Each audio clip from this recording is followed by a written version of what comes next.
Thank you for coming. And as she said, my name is Maya Allison. I'm the founding director of the art gallery. So in Abu Dhabi, New York University has set up a 4-year degree granting campus. And that campus opened a year and a half ago. One of the aspects of that campus's public-facing program is a university gallery, which functions as a small, non-collecting museum. So I'll be talking today about how to think about developing exhibitions and installations of art in a way that makes sense for where you are and what you're trying to engage in terms of thinking about art and your audiences and your own ideas. It's really interesting hearing an individual collector talk about his collecting practices because it is fundamentally curatorial, right? The act of collecting is an act of curating. And I'm coming at it from a non-collecting perspective, which is to curate individual shows of work that I will say hello to and then I say goodbye to. They come through my life piece by piece. So what I'm going to do is introduce you to the questions that I'm thinking about and try to go as quickly as possible through the far too many slides that I have today. Okay.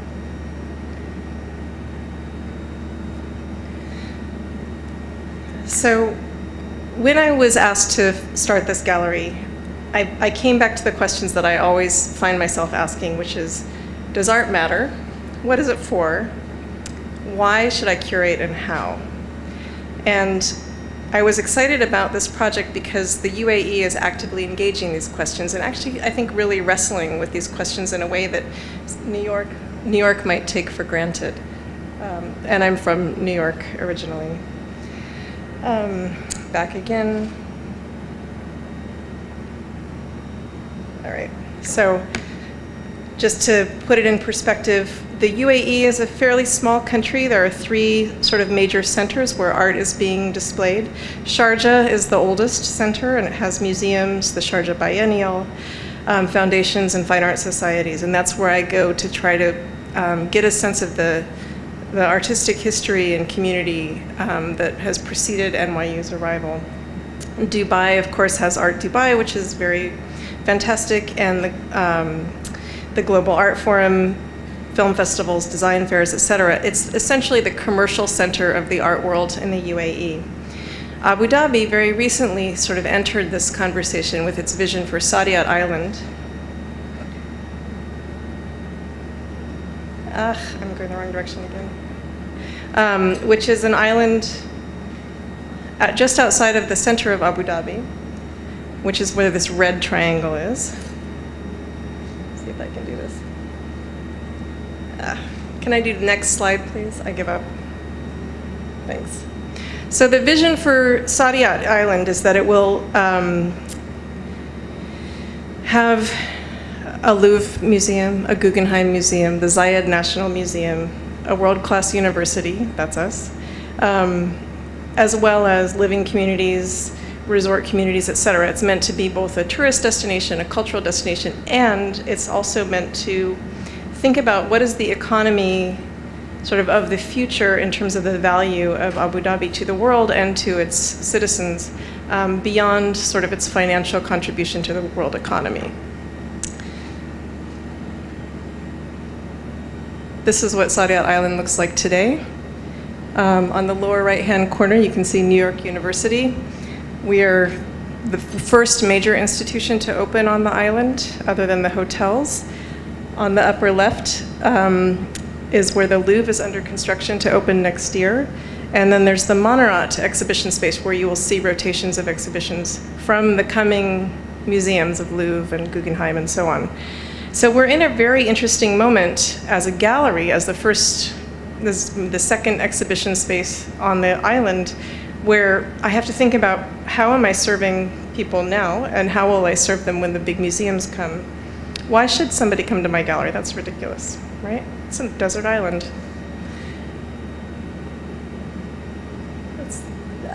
Okay. What we have going for us, however, is that we're part of a global university where we have over 110 countries are represented in a student body of about 800. And what this means in the very small classes that they have is that an individual class will have every student can be from a different country. And so people who have graduated from here, the first graduating class, had multiple perspectives on pretty much every global conflict. Curating for this audience is my first task. My second task is the community around us, and then the larger global art world. Next slide, please.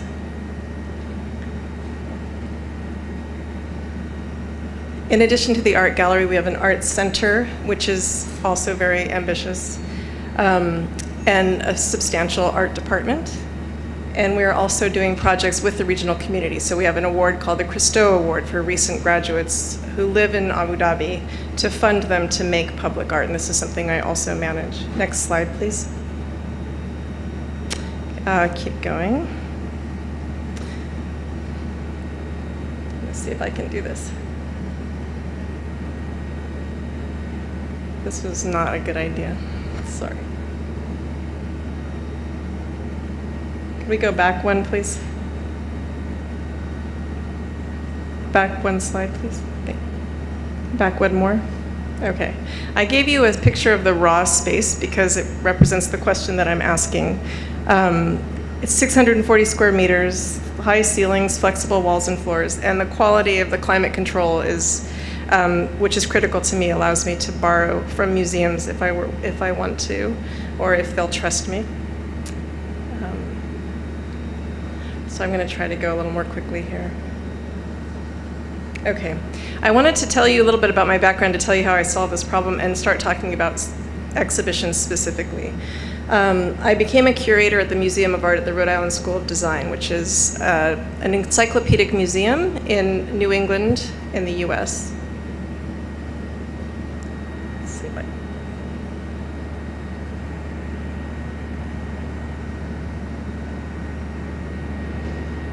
Okay. This is the town that it's in, and I show you this picture to give you a sense of how, by American standards, it's actually quite an old city. I'm a contemporary art curator. This is the world that I'm walking into. How do I start a conversation between what I'm thinking about and this sort of everything from mummies all the way up to the present day museum? Oops. Continuing. And this is the local art scene in Providence, Rhode Island, which looks nothing like what's happening inside the museum. What we did, that I think was a moment that really brought the museum to life, and this is where curating becomes really important, was invite the artists who had this very active underground art scene in Providence into the museum, into this space specifically. And I don't know how well you can make it out, but this is the same space I just showed you with 8 installations by the artists who were living and working sort of in the warehouse district of Providence. And it was a historical survey of a really important moment in that time. Next slide, please. We also brought in 2,000 handmade posters for their rock shows and so on. So it became, we kind of brought the outside world into the museum, but we were also in that moment creating a relationship between the museum and the community through the exhibition moment. But also it's important for these artists to know they're showing side by historically very important artists. Continue, please. Next slide. And then my next job was as a curator at Brown University's Bell Gallery. Next slide.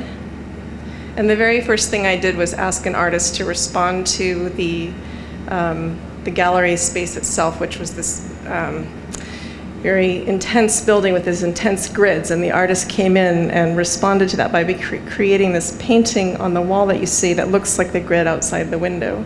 Next slide. And the grid on the ceiling. Next slide.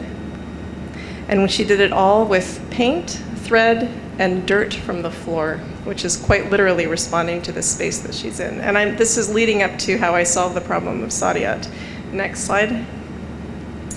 So I did a lot of other exhibitions in those times, but the most successful ones for me were the ones that responded directly to the environment that we're in some way that's meaningful to the people who are there. Art should talk to its environment in some way. It will, whether or not you want it to. It comes to life most vibrantly when it speaks to its audiences and its world, and it may adjust how we see our world. And then finally, audiences will bring their own views to what you're doing, and that's good. I think a lot of people would like to control how we interpret the art that we're looking at. But when you put art in a space and you invite someone in, you don't know if they're going to read your wall text. All you can do is let them have that moment with the art and sort of just let go. And that, I think, is why it's so important to curate with an eye for how people will find their way into the work, to let it come to life. Next, please. So for NYU, I had to come up with a vision for how can we be meaningful here. I knew we had to nourish the art ecosystem in the UAE. We'll be a small museum format, but we're non-collecting. We're very different from the Guggenheim and the Louvre. We're non-commercial, very different there. We're not a biennial, we're not a fair. So there's a very clear role that we can play for these sort of smaller, more scholarly, experimental installations. Next slide. And because we're in a university that presents itself as a global university, we also need to be in global dialogue. Next. Next. So the vision that I came up with was that we will present exhibitions of art and culture across historical and contemporary topics, with special emphasis on subjects of both regional concern and international significance. The thing I was trying to avoid was only curating according to ethnicity, which is what you see a lot of, is like, now we're going to do a show of work from South America, now we'll do a show from Russia. I wanted to think about what is a show that's relevant to the people who are here without only curating according to their ethnicity, if that makes sense. So you won't see a show of one particular group of nationally identified artists unless that is part of what makes the art what it is. Next, please. Next slide. Thanks. The three areas I focused on for that reason is the environment built and natural, Arabic and Islamic art and culture, and art and global dialogue. Abu Dhabi is growing really fast. The desert is really intense. Our environment and what we're building are on everyone's mind all the time. Every time you drive down the street, the city is changing. And so any exhibition that deals with construction or the desert or the intensity of landscape is going to feel personally relevant to somebody living in Abu Dhabi. Likewise, we're at the intersection of multiple Islamic cultures. So you hear the call to prayer all the time. You're surrounded by different interpretations of Islam, as well as non-Islamic cultures coming into contact with Islam, and that becomes part of our experience of the world in Abu Dhabi. And then finally, art and global dialogue, which of course mirrors the mission of New York University in Abu Dhabi. Next, please. And then ultimately, we will bring in curators to round out this expertise. I'm a contemporary art curator. We're bringing in anthropologists, archaeologists, scientists, et cetera, to inform our curatorial practice. Next, please. Okay, next. I think I made this slideshow way too fancy. Okay, so I decided for the opening exhibition to do a show called On Site, meaning literally on our location. Because of course Saadiyat is a construction site.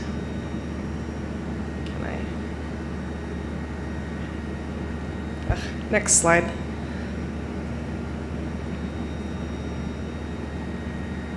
Thank you. And what I'm going to do is walk you through each of the works and then show you a little bit about how they look in the space, and we'll start moving more quickly through those slides. Mohammed Ahmed Ibrahim is an Emirati artist who lives in the mountains, collects rocks from the land where he lives, and wraps them in a copper wire, which is the material in the mountains that is being mined. So he's both capturing the landscape quite physically and bringing it into the gallery, but he's also turning it literally in that moment into culture by wrapping it in wire, which is the same thing they're trying to do on Saadiyat Island, which is to turn a very imposing landscape into a cultural center. Next slide.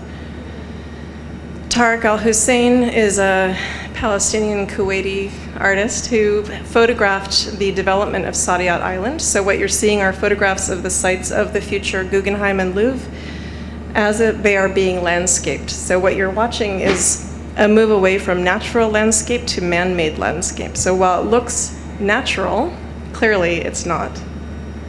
And that this tension between the natural and the man-made is throughout the UAE and Abu Dhabi, and especially Saadiyat Island. Next slide, please. I also brought in Mary Temple to do a site-specific mural, and she makes these paintings on the walls and the floors that look as if a shadow is being cast by a window. This, again, connects to the illusion that there's something, that there's a landscape behind you that you're not seeing.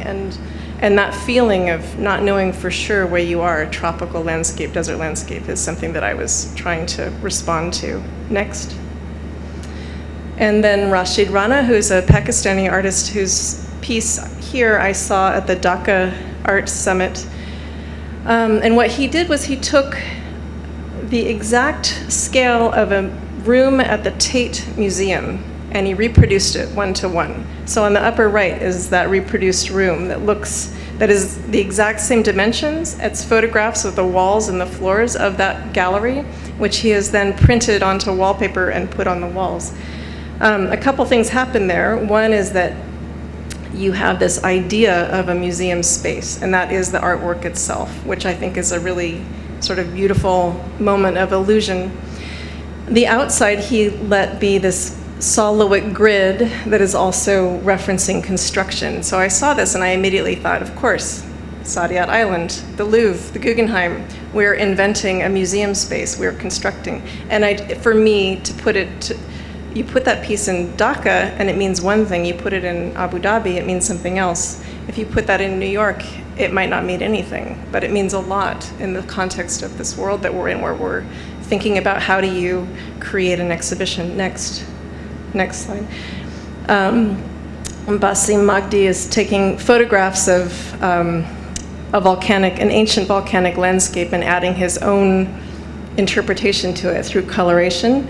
And this is a slideshow. And the reason I put this in here is to think about landscape that cannot be tamed, because this is a volcanic landscape. Next.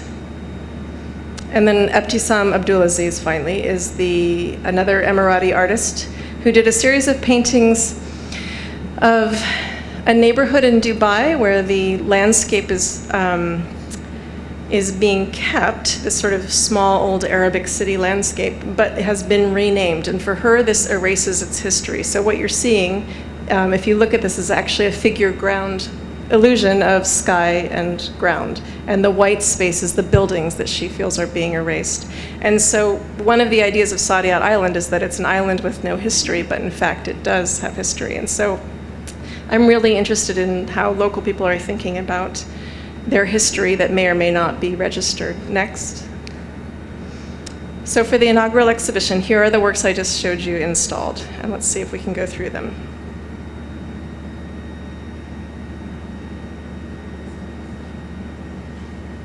This is the Mary Temple. You can just barely make out some of the shadow. It creates a window frame, and those are plant outlines. I'll see if I can get a detail.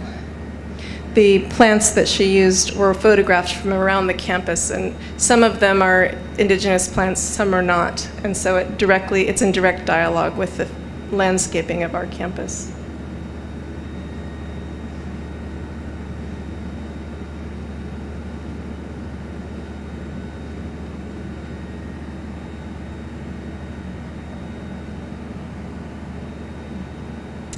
Next slide. So I put the rocks wrapped in wire right next to the museum space because I wanted that tension between the totally raw landscape and the idea of a finished human-made space. Next, please. Let's see if we can just...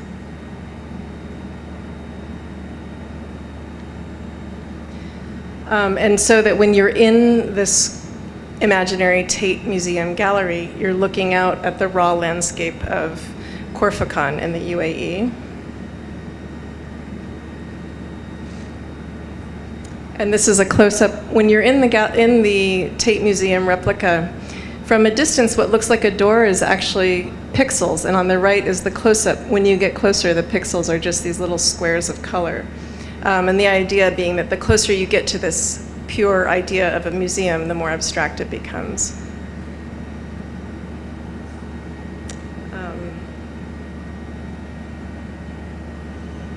So an interesting thing happened at the opening. I really didn't know what to expect, and I wondered if my mission had been accomplished.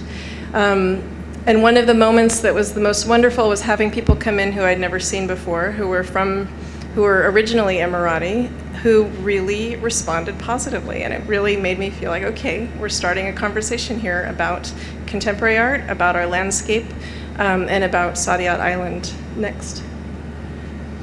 The next show that I did, and I'm going to wrap up this really quickly, is by an art collective called Slavs and Tatars. And they do a lot of research, and then they produce installations. And the piece that I'm showing here is what they call the Kitab Kebab. It's a kebab of books. And they are all books by, that are in the genre known as Mirrors for Princes, which is a medieval genre of advice for rulers on how to be good rulers. And it was a whole exhibition thinking about this question, because this was a type of literature that existed in both Muslim and Christian lands. The most famous would be Machiavelli's The Prince. Next slide, please. And these are speakers that are also like rahle, or like book stands. And the speakers are speaking the advice to the ruler that are taken from the text that the artists were working with. And we actually cast from the local population a teenage boy to do a reading of this advice in Arabic. It was really quite beautiful. Next. And they also had a tea room and reading room, which is something that's a hallmark of their exhibitions. Next. We also had them in residence for 3 months, and they integrated with our community academically, but they also came to visit a lot of the areas in the region. They're both very interested in the Arab world and Central Asia in particular, so this was a chance for them to do research. And we published this book, Mirrors for Princes, on the occasion of the exhibition. Next. Next. Next. Next. And I'm just going to give you a quick overview of our future programs. Next.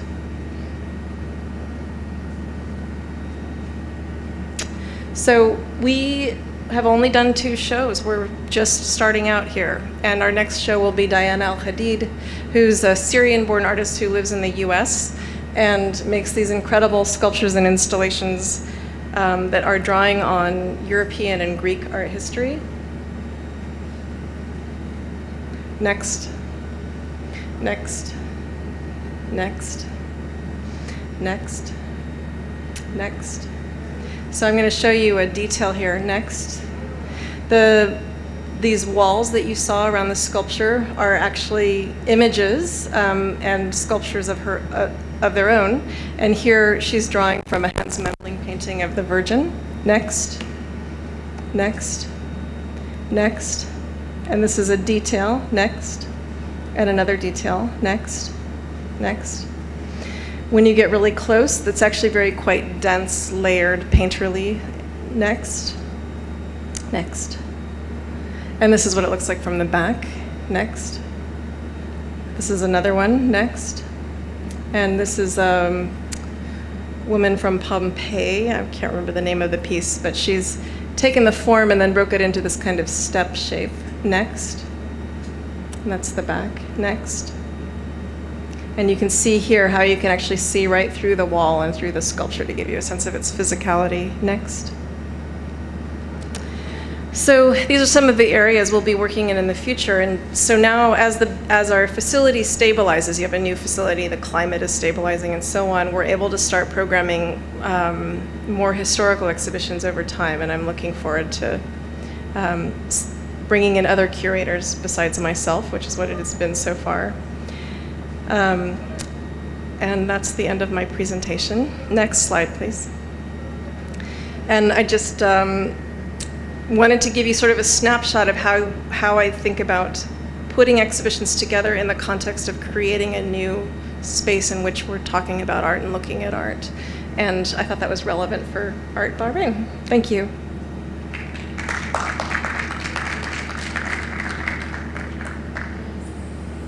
Questions, anyone? Thank you. Thank you for your patience with the slides. I have all these fancy PowerPoint tricks and I had to skip them all today. Thank you for a lovely presentation. Sure. Now, being a part of university, I was just wondering if you involving your art students, how often do you involve them in the curatorial projects or to be a part of exhibition? We have internships that are, we have docents, so we teach students how to give tours and talk about the exhibitions. We have curatorial research interns, and we don't show student art. We have another art gallery that's for smaller shows, so for people just starting out. And I didn't feature that today, unfortunately. But they're very interested in learning about curatorial practice, and I actually have worked with them very closely on a couple of curatorial projects. And I think there will probably come a day when we have a museum studies program that will use that space. We do have an exhibition lab that we're working on where students and faculty together will experiment with exhibition practice and curatorial practice in this space. Thank you. And as extension of the previous question, the art scene, the existing art scene in UAE, which is Sharjah, Dubai, and Abu Dhabi, have your students been, have you tried to facilitate your students to be collaborating with existing galleries or with existing art entities in UAE? And if those existing entities in UAE have been any help? That's interesting. We have students going out into internship positions around, right? So for the fairs and the galleries and the museums. And then they go on to work with these organizations. As far as artists, what I've seen them do is generate exhibitions at locations where people can generate exhibitions on their own or in collaboration. But it is, there is that, in America we call it the town gown, which is that there's the university community and there's the town community, and bridging that gap is part of my job. And I'm always looking for new ways to do that. So. Well, I think that would be great. Thank you very much. Thank you. Thank you. Well, you'll need the microphone. I was just wondering about the audience that comes when you have your openings. Do you get a lot of mixed people, or are they mostly from the university itself? Actually, I would like to see more from the university. I think it's actually the public who comes the most. And that public is, I don't know how much you guys know about the UAE, but the population is 85% expatriate. Some people say even more, depending on how you count. So if we're able to get a representation of expatriates and locals coming in from the public, then in my view we've succeeded. But the internal community is actually much more difficult to get students to come because, they're too busy being cool, I think. Yeah. So one of the great things is that people who come to the UAE for art are hungry to see more. So when they come for Art Dubai, they make a loop down to Abu Dhabi. And so we get literally busloads of visitors from Art Dubai to the point where we're like, we need some crowd control. Yeah. I'm not, you'd think I'm joking, but I'm not. And during Abu Dhabi Art, we get a steady trickle because they're right across the street. So they just hop over. If they know about us, the challenge is making sure people know about us. The really difficult part is between those two fairs and beyond, creating any sort of regular attendance because we're not a foot traffic neighborhood. You have to drive to get there. People assume that a university campus is closed to the public, but we're actually open to the public. And so we have a ways to go in terms of helping people understand that we're here for them. Yeah. Just another question. During Art Abu Dhabi, how involved are you with what goes on Art Abu Dhabi? Do you try to synchronize, or will you try to synchronize your openings? Yeah. No, all of our seasons are kind of scheduled around existing art events to make sure that we're maximizing synergy. And Abu Dhabi Art is interesting because they have this section, this community booths. They're non-commercial, but we can sort of have a presence at the fair and let people know we're here. So yeah. Thank you. Congratulations. Thank you.